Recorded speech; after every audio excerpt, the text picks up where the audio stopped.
මහේෂ්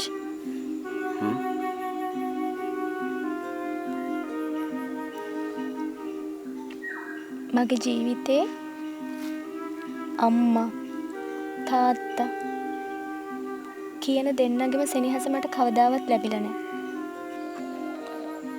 ඇයි ලොකු අම්මා හිටියේ? හිටියා. ඒත් ඒ අම්මා නෙමෙයිනේ.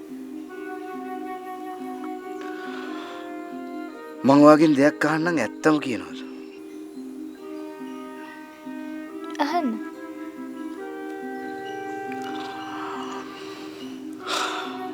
ඔයා කැම්පස් එන්න කලින් ඔයාට වෙන සම්බන්ධයක් තිබුණේම නැද්ද? මං ඇත්තම කිව්වොත් ඔයා ඒක විශ්වාස කරයිද දන්නේ නැහැ මහේෂ්. විශ්වාස කරනවා. මං දන්නවා ඔයා මට බොරු කියන්නේ නැහැ කියලා.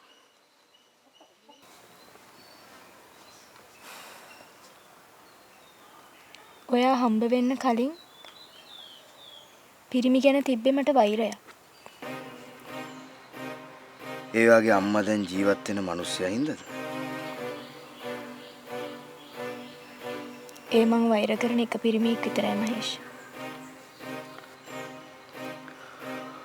ඔයා ඉගෙන වැඩි විස්තර මට මුකුත් කියලා නැහැ නේද? ගෑනු ළමයෙක්ට පුංචි කාලේ ඉඳන් තාත්තා හරි සහෝදරයෙක් හරි ළඟින් ඉන්න ඕනේ මහේෂ්. ඒක මගේ පුංචි කාලේදී මට තදින්ම දැනුණා.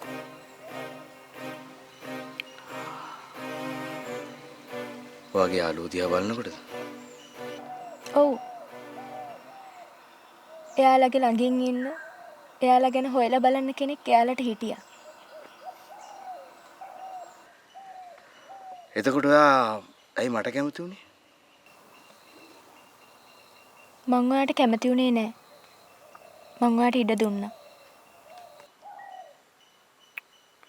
ඒ කියන්නේ මට තේරෙන්නේ මට ටිකක් මෙහෙම ඉන්න දෙන්න මහේෂ්.